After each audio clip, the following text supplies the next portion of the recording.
Between lines of sand and fire, the story of the blazing border between Iraq and Kuwait. On the map of the Middle East lies a border just 190 kilometers long, yet it has carried political storms, military invasions, international sanctions, and fears that still linger today. It is the Iraq-Kuwait border, a line drawn not only in ink but also in blood, smoke, and the ink of international decrees. Today, we take you on a journey, from the pages of Ottoman treaties, through Baghdad's coups, to the day Saddam Hussein's tanks rolled into Kuwait, and finally to a ruling by an Iraqi court that annulled a border agreement 10 years after it was signed. Has the conflict ended, or is the fire still smoldering beneath the ashes, the 20th century beginnings? It all started long before the United Nations or GPS maps.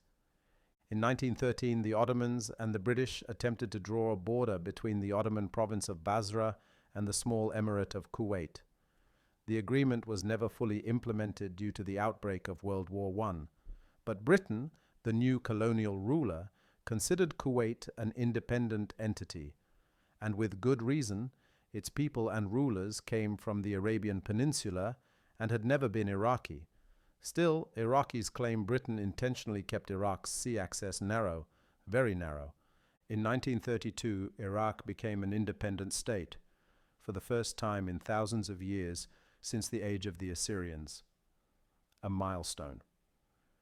Iraq recognized Kuwait's borders, but that recognition was shaky, little more than an exchange of letters. The rise of nationalism and the beginning of disputes. In 1961, Kuwait gained formal independence, and the first escalation followed. Abdul Karim Qasim, Iraq's then leader, declared Kuwait part of Iraq. Britain responded by sending troops to Kuwait, followed by symbolic Arab League forces. Iraq backed down temporarily. After the 1963 coup, Iraq formally recognized Kuwait. But suspicion didn't fade. In 1973, Iraqi forces attacked the Kuwaiti border post of Al-Samita. The cause? A dispute over the strategic islands of Bubiyan and Warba, the invasion that shook the world. In the summer of 1990, while the world was catching its breath after the long Iran-Iraq war, Saddam Hussein made the greatest gamble of his life, the invasion of Kuwait. Accusations of flooding the oil market, disputes over the Rumaila oil field, billions of dollars in debt, and then a full-scale invasion. Kuwait was declared Iraq's 19th province, but the response was thunderous. A US-led international coalition, dozens of nations, UN resolutions. Operation Desert Storm flipped the equation. Iraq was expelled from Kuwait, and the conflict became a textbook case for international law. Borders cannot be changed by force, borders by international decree. In 1993, the UN Security Council passed Resolution 833, officially demarcating the Iraq-Kuwait border. For the first time, the boundary was drawn precisely. Kuwait welcomed it. Iraq objected, but eventually yielded under pressure. Yet this border was drawn not only on paper, but on the ground. A demilitarized strip, UN monitoring forces, and an electric fence separating the two countries. After Saddam, a cautious rapprochement. Post-2003, Iraq changed. New elected governments recognized Kuwait, and new agreements were signed, most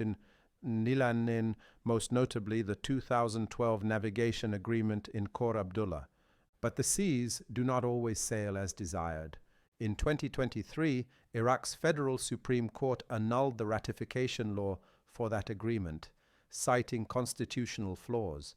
Kuwait saw this not as a technicality but as a threat, a step back from international commitments. Conclusion, lessons and recommendations. So are we back to square one? Not necessarily. Official Iraq does not want a conflict. Kuwait knows Iraq's stability is part of its own security. But what's needed today is more than statements. We need new agreements, transparent, fair, and able to shield borders from the raging storms of politics. The Iraq-Kuwait border is no longer just a line in the sand. It is a constant test of sovereignty, of memory, and of the ability to turn pain into cooperation. And finally, if you enjoyed this political journey and analysis, don't forget to like, share, and subscribe, because between geographic lines, there are always stories that deserve to be told.